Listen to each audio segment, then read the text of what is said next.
और इस वक्त मिडिल ईस्ट की सियासत से जुड़ी बहुत बड़ी खबर हम आपको बताने जा रहे हैं। इजरायली सेना ने कर दिया है एयर स्ट्राइक। एक नहीं, दो नहीं, अगर पिछले 40 से ज्यादा घंटों की बात कर ली जाए, 450 से ज्यादा एयर स्ट्राइक की बात निकलकर सामने आ रही है। इजराइल अचानक से आक्रामक। हालांकि सीरिया में जिस तरह से तख्ता पलट का घटनाक्रम हुआ, सभी देश उसे अपने अपने तरीके से देख रहे हैं। यूएस अपने तरीके से देख रहा है, रशिया अपने तरीके से देख रहा है। इन सब के बीच इजराइल पर सबकी निगाहें जमी हुई थी और अब खबर ये मिल रही है, बड़ी खबर ये मिल रही है, बशर अल असद की सरकार गिरने के बाद इजराइल ने किया है एयर स्ट्राइक। बीते तकरीबन 45 घंटों की अगर बात कर ली जाए, 450 से ज्यादा हमले किए गए हैं। सीरिया के कई शहरों में हथियारों के depot, anti aircraft batteries production site पर ताबड़तोड़ हमले किए जा रहे हैं। इसके पीछे बताया जा रहा है बशान एरो ऑपरेशन। इजरायली सेना आईडीएफ का कहना है कि वायुसेना ने सीरिया के स्ट्रेटेजिक हथियार भंडारण पर 350 हमले किए हैं। दमिश्क, होम, चार्टस, लटाकिया, पलमायरा, बड़े पैमाने पर यहां पर हमले किए गए हैं। खासतौर पर टारगेट किसी किया जा रहा है, aircraft batteries, missile, drone, fighter jet और टैंक नष्ट किए जा रहे हैं, यानी इन्हें टारगेट किया जा रहा है। ग्राउंड ऑपरेशन भी लगातार इजराइल की तरफ से चल रहा है। ग्राउंड ऑपरेशन में भी स्ट्राइक की जा रही है। इजराइल के जो गवर्नमेंट के सूत्र हैं उनके हवाले से जानकारी मिल रही है कि सीरिया का नौसैनिक बेड़ा पूरी तरह से तबाह कर दिया गया है। सेना का अनुमान है कि उन्होंने बशर अल असद के 80% सैन्य ठिकाने नष्ट कर दिए हैं। इजराइल की तरफ से इसे बशान एरो नाम दिए जाने की बात सामने आ रही है। सीरिया में अलकायदा से जुड़े जो सुन्नी विद्रोही गुट है HTS, उसका कब्जा हो गया है। बशर के रूस भाग जाने के बाद इजराइल ने इस मौके का फायदा उठाया। इजराइल ने सीरिया के सैन्य ठिकानों पर हमला कर दिया है। सिर्फ हवाई हमले नहीं बल्कि जमीनी स्तर पर भी इजरायली सेना सीरिया की सीमा के भीतर घुस गई है। 1990 के आसपास, 1994 में एक एग्रीमेंट के बाद ये पहली बार हो रहा है जब इजरायली सेना ने सीरिया की जमीन पर अपनी एंट्री की है। अब तक जो जानकारी मिली है उसके मुताबिक इजरायली सेना गोलान हाइट्स के पास तकरीबन 10 किलोमीटर भीतर तक घुस गई है। बफर जोन भी बना लिया गया है। कई रिपोर्ट्स ये भी कह रही है कि इजराइल ने सीरियाई इलाकों पर कब्जे की योजना बनाई है। इस प्लानिंग को वो बहुत जल्द अंजाम देने जा रहा है। उत्तर सीरिया के जो शहर है वहां पर सीरियन डेमोक्रेटिक फोर्सेस SDF और तुर्की समर्थित सीरियन नेशनल आर्मी SNA, इनके बीच लगातार संघर्ष जारी है। यानी सीरिया की स्थिति ऐसी हो गई है, हर कोई अपने तरीके से लाभ उठाना चाह रहा है। वजह है उसकी कमर्शियल वैल्यू, वजह है उसकी जमीन का ट्रांसपोर्टेशन के लिए इस्तेमाल होना। यही वजह है कि हर कोई अपने तरीके से उस पर फायदा, अपने फायदे के हिसाब से उस पर हमला कर रहा है। SDF और NSA के बीच संघर्ष हुआ है। 3 दिनों में 200 से ज्यादा लोगों की जान चली गई है। SDF की तरफ से यह कहना है कि अमेरिका समर्थित कुर्दिश समूह ने तुर्की समर्थित सुरक्षा बलों के साथ सीज फायर एग्रीमेंट पर सहमति की बात निकलकर सामने आई, लेकिन यह जमीन पर कहीं नजर नहीं आ रहा है।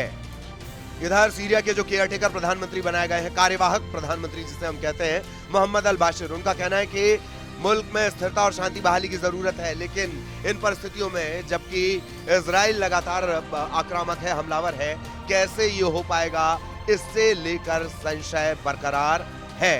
तो इजराइल ने आक्रामक होते हुए तकरीबन जो हमले हैं, जो जिस तरह से हम आपको जानकारी दे रहे हैं, कुछ घंटों के अंतराल में 40 घंटों के अंतराल में 40-45 घंटे के करीब 450 एयर स्ट्राइक की है।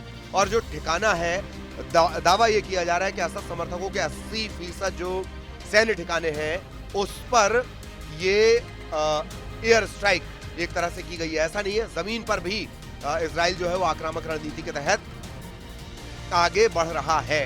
अब सवाल ये उठ रहा है कि इजराइल जो सीरिया में तख्ता पलट के हालात बने, बशर अल असद को भागना पड़ा, तो क्या इजराइल इसमें कोई मौका अपने लिए तलाश रहा है या ये किसी तरह की चुनौती इजराइल के लिए है? अभी तो इस तरह से घटनाक्रम को देखकर लगता है कि वो इस मौके का फायदा उठा रहा है।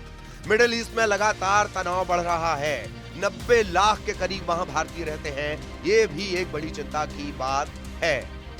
घटनाक्रम आपको पता ही है, तकरीबन 5 दशक के बाद जो असद परिवार है उनका किला 11 दिन में ढह गया।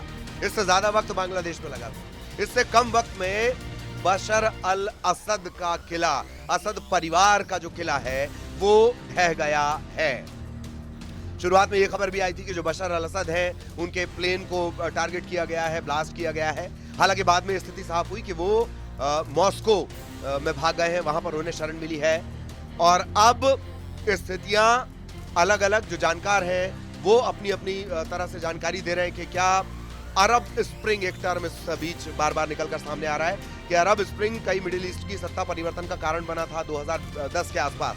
ट्यूनीशिया में तब इस तरह की दिक्कतें शुरू हुई थी। और अब जब 2024 को जो विद्रोह शुरू हुआ, महज 11 दिन में सीरिया में सत्ता परिवर्तन हो गया। तो अरब स्प्रिंग के विस्तार की तरह इसे देखा जा रहा है। अलग अलग जानकार इसे लेकर अलग अलग बातें कर रहे हैं। इजराइल ने बशर की सत्ता का खात्मा होता ही सबसे पहले इसका स्वागत किया था। नेतन्याहू ने मिडिल ईस्ट के लिए इसे ऐतिहासिक दिन बता दिया था। 1.5 साल में इजराइल ने गजा से हमास का सफाया किया है, लेबनान में हिजबुल्लाह से सीज फायर कर लिया है, और अब सीरिया में बशर की सत्ता का खात्मा होने के बाद इजराइल अचानक से आक्रामक हो गया है सीरिया को लेकर। तो गोलान हाइट्स की तरफ भी कदम बढ़ाए जा रहे हैं, जमीन से कदम बढ़ाए जा रहे हैं, ये आप ध्यान रखिएगा। एयर स्ट्राइक तकरीबन 450 एयर स्ट्राइक हुई है। अब तक हालांकि साफ नहीं हो पाया कि दमिश्क पर कब्जा करने वाले हयात तहरीर अल शाम से इजराइल के रिश्ते कैसे होंगे, लेकिन इजराइल कहीं ना कहीं बेहद आक्रामक होकर इसे देख रहा है। तो ये ऐसे समझिए, Türkiye, Syria, Iraq, Iran, Armenia, ये सब कैस्पियन सागर से लगी हुए देश हैं। 5 देश जो आसपास के देश हैं, जो हम जिसकी जानकारी आपको दे रहे हैं। माना यह भी जा रहा है कि आईएसआईएस जैसा कोई नया खतरा भी उभर सकता है। ये अलग अलग जानकार हैं, अलग अलग तरीके से अपने अपने तरीके से वो उस पूरे घटनाक्रम को देख रहे हैं। लेकिन इजराइल से जुड़ा जो बड़ा अपडेट है वो हम आपको लगातार बता रहे हैं कि इजराइल ने 450 से ज्यादा एयर स्ट्राइक की है। और दावा ये किया जा रहा है, आईडीएफ जो है वहां की, वो ये दावा कर रही है कि 80% सैन्य ठिकाने तबाह कर दिए गए हैं। सीरिया में बशर अल असद की सरकार गिरने के बाद हजारों जो सीरियाई सैनिक हैं वो इराक की सीमा में भी दाखिल हुए हैं। और कोशिश उनकी ये है कि सीरिया में जमीन पर भी, इन 1994 के आसपास एक एग्रीमेंट इनके बीच हुआ था, और 1994 के बाद ये पहली बार होगा कि जमीन पर, सीरिया की जमीन पर इजराइल के सैनिक घुसे हैं। अब तक जो जानकारी मिली है, एयर स्ट्राइक एक अलग है जो हम आपको बता रहे हैं, 450 एयर स्ट्राइक। इसके अलावा जमीन पर भी तकरीबन गोलान इलाके में 10 किलोमीटर भीतर तक जो इजराइल की सेना है वो अंदर जा चुकी है। इसे देखा जा रहा है कि जो इजराइल है वो इसे मौके की तरह ले रहा है। हालांकि धीरे धीरे स्थितियां और साफ हो पाएंगी, लेकिन मिडिल ईस्ट में लगातार शक्ति संतुलन अस्थिरता की तरफ बढ़ता हुआ। अलग अलग जानकारों की अलग अलग राय है, लेकिन भारत के लिए चिंता की बात ये कि इस पूरे इलाके में अगर देख लिया जाए, तकरीबन 90 लाख के आसपास भारतीय इन इलाकों में रहते हैं, जिन देशों का हम बार बार जिक्र कर रहे हैं। और अभी ताजा अपडेट ये कि सीरिया पर इजराइल का रुख एकदम आक्रामक हो गया है।